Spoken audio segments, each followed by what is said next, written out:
Hello, welcome back to Doing Bart Things. Today I'm going to have a quick talk about the leak that AMD just had with regards to some video cards potentially releasing later this month. Um, I'm trying to get videos to be a little bit shorter.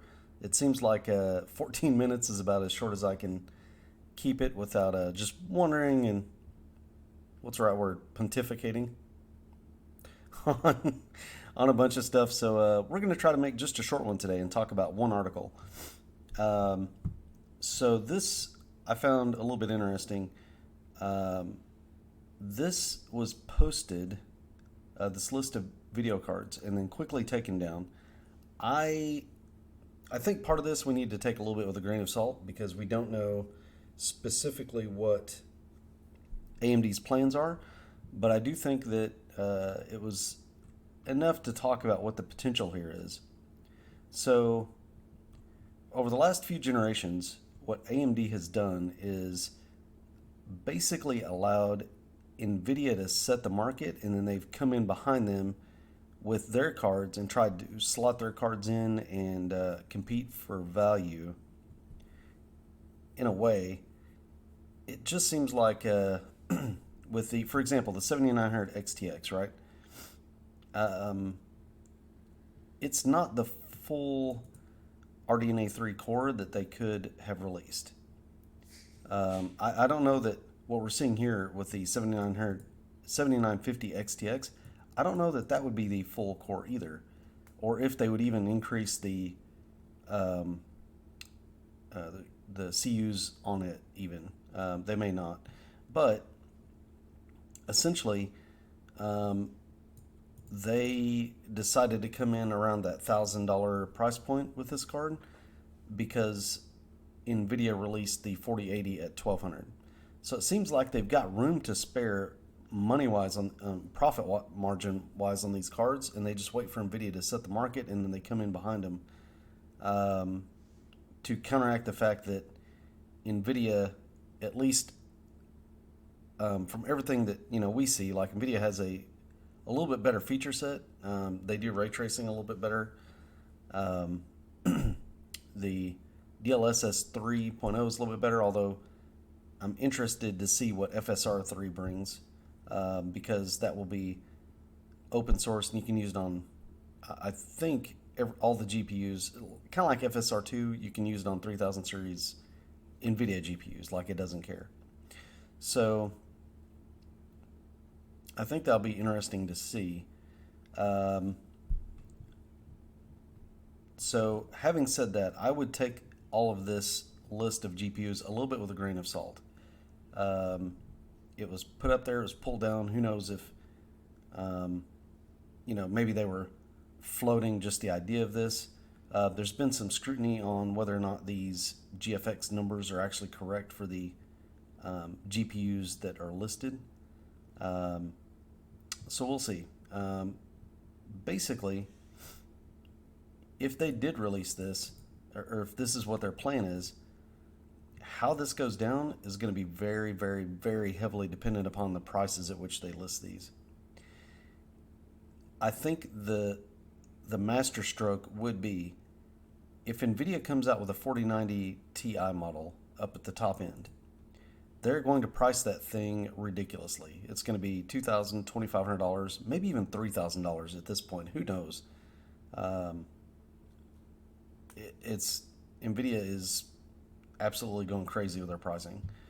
Um, I think if they come out with this GPU and they price it, basically they do a little bit kind of like what they did last generation. So basically, they come out with this card and they shove the 7900 XTX down $100, and they slot this guy in at 1,000. Um, and its performance is roughly on par with a 4090, completely. Like there is no, maybe it trades blows with the 4090. Um, I think that could be a big win. That could show some serious value compared to Nvidia.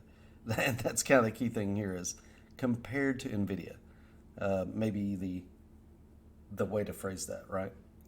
So they slot this in at 1,000. I mean, personally, Wish they would slot in at 800, but that's a different deal. So if they slot this guy in at, say, 1,000, they slot this one in at 900, assuming, I'm making a big assumption here, but assuming it's a better price to performance than the 7900 XT was, the 7950 XT, then they could potentially slot that in at 900. I think it's going to depend on how it compares to the 7900 XTX, right? 7900 XTX goes to 800, 7900 XT goes to 700.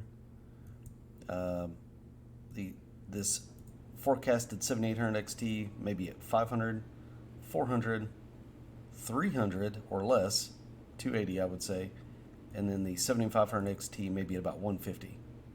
And then that would cover all of your price points that honestly matter, I would say.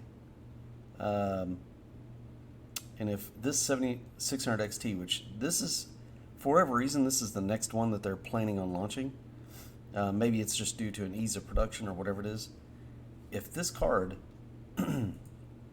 is about $280, because it is going to be 8 gigs. I think we've got a confirmation of that elsewhere, that this is only going to have 8 gigs of VRAM on it. It's going to be a winner if it's released at about $280, because that's assuming performance-wise it falls in line with a 6800 or 6800 XT roughly. So that would show a generational improvement in performance. It will be dynamite at I would say $250 to $300 price range. Anything over $300, then now this is not a value. This is not a deal, because it needs to stay around that to undercut the 4060 properly to make everyone basically go, okay, why would I buy, NVIDIA's part? It is strange that they're coming out with this one and not the rest of the lineup. Maybe we'll get some sort of announcement as time goes on. And again, that's why I'm like, kind of take this with a grain of salt. This is sort of this is great. Like, I'm really glad that they're actually going to readdress the top end and not just let NVIDIA completely have it. So I think that's good. But I really think that they need to keep, at a minimum, this needs to be a $1,000 card. This can't be, if you make this a $1,500 card, you're in that, well, some early adopters are going to pick it up, and then everyone else is going to be turned off by how expensive it was and not buy it. There are plenty of people who are patient and waiters and will just wait it out until this gets cheaper in price. Or they will look and go, well, we're just going to get 7900 XTX because obviously its price is going to drop at some point. Or 7900 XT. One of these cards will end up being a bargain at some point, probably the 7900 XT. AMD has shown that there have been sales on this card that have been down to $760 or so. So I believe very strongly that, say, in 3 months, like another quarter, they release this. These 4 cards could span $1,000 to $700. I totally think they could put this card down to $699 and slot this in at $1,000. I think if they do that, that is the smart move.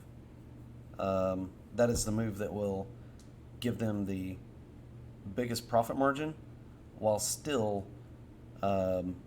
making NVIDIA probably have to drop prices.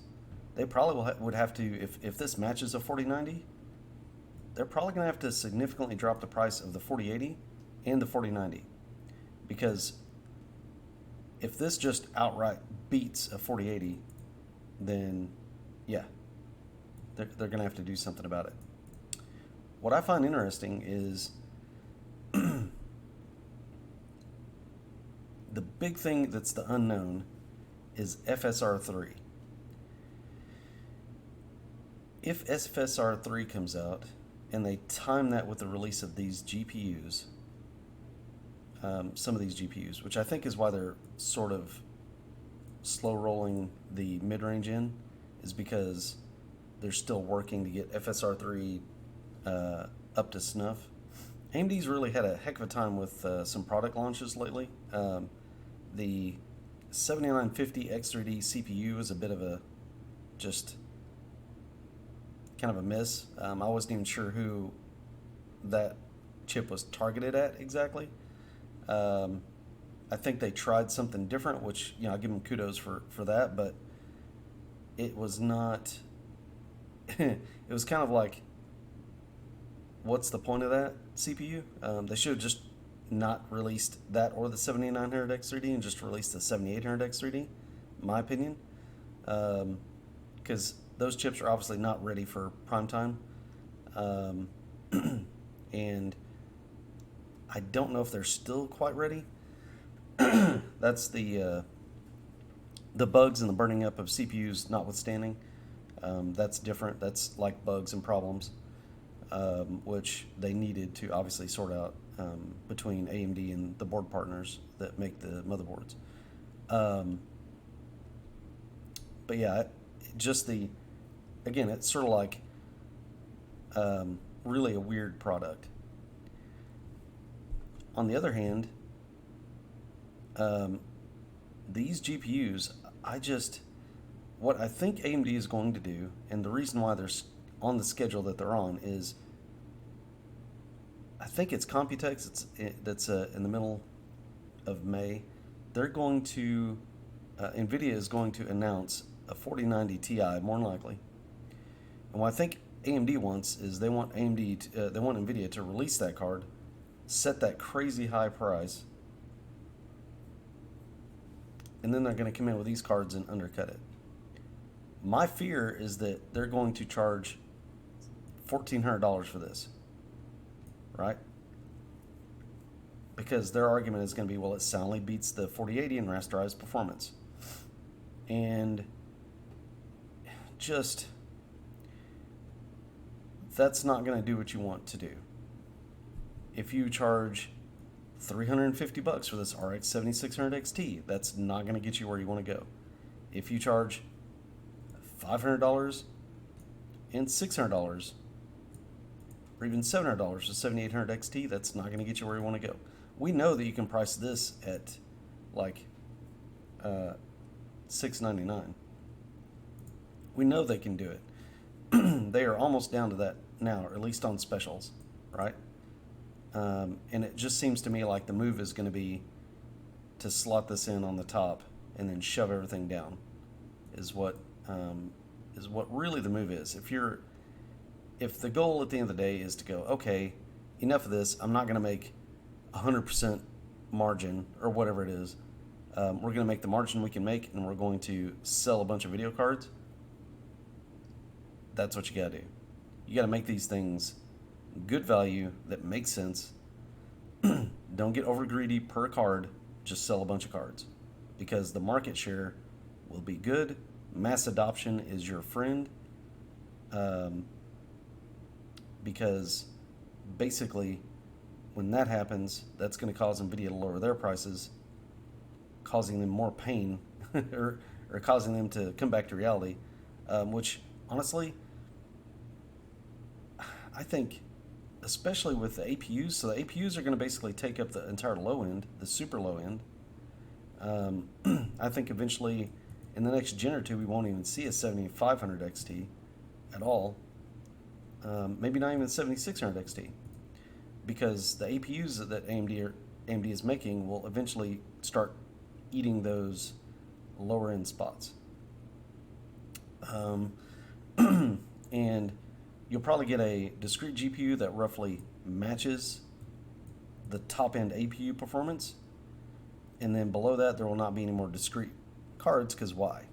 If you got a built-on video card that does that kind of performance, you know, it makes sense. Why waste development time and everybody's money and whatnot, you know, when you can sell a CPU/GPU for roughly the same price as you would that low-end GPU, and people get a CPU out of it as well that's pretty good. Like, why would you? Anyway, I digress. And then later, you can always add another video card. It makes sense. Um, I just worry that AMD is looking at this like, hey, here's an opportunity. We can go and sell our own mid, $1,500, $1,400 video card. And I think if they do that, that's not going to work very well for them. I really don't. Um, the feature set, unless they release FSR3 and FSR3 causes ray tracing to perform wildly successfully, like for them, which it's going to be open source. So my assumption is if it does really well for AMD GPUs, it probably will do a good job on NVIDIA's GPUs. And really, they haven't gained anything other than, maybe kind of like FreeSync and G-Sync. Maybe they can kind of eventually push FSR over DLSS because it's sort of the open standard, which I think is the way that AMD is trying to work it, right? Which to me makes sense. In a sense, basically they are going, okay, NVIDIA, we're going to let you blow all your money on innovating, and then we're going to come in and refine it, which depends on how you feel about it. I don't know exactly how I feel about it. I think that you got to innovate to a certain extent, but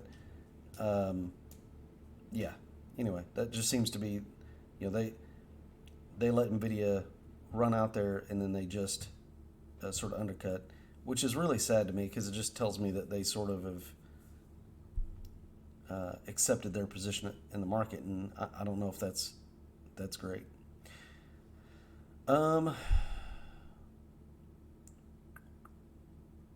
Yeah, I don't think. Well, that was 700 XT. So 7600 XT. This is Navi 33. It's going to have 8 gigs of RAM, VRAM, like I said. 175 watt TDP. It's going to release this month, probably later. I would guess maybe towards the end of the month. And again, they pulled this down very quickly. So either this is really a crazy substantial leak, or maybe there's nothing to this. But we already know this information from previous leaks that this low-end card would be released. And I think the price of this card is going to tell us a lot. Again, if they price this over 300, we're in trouble. Like, that's not good, AMD. You're going to have a hard time.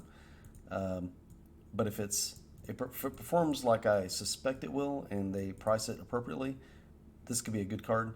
I do think that anything, the 7700 and the 7800, they've got to have 12 gigs. They must have at least 12 gigs of VRAM. I'm assuming this might be 12 gigs, and then this will be 16 gigs. Maybe even 16 gigs and 16 gigs of VRAM would be my guess. But yeah, that's kind of where we're at. So anyway, I just wanted to tell you guys about this article. It's on videocards.com. Again, I think it's kind of interesting.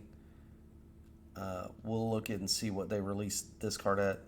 If it's over 300, everybody get your popcorn out and we'll watch everything go down in flames. If it's around 250 to 280, should be pretty competitive, and it should do fairly well. And hopefully by Computex we'll get some sort of announcement out about FSR3, because I'm interested to hear what that's like, and see what that gives us kind of as the response to DLSS 3 and frame generation. Anyway, guys, thank you for listening to my little, running down this little article. Like and subscribe if you want. If you don't, then cool. Hey, anyway, thank you for watching, and we'll see you in the next one.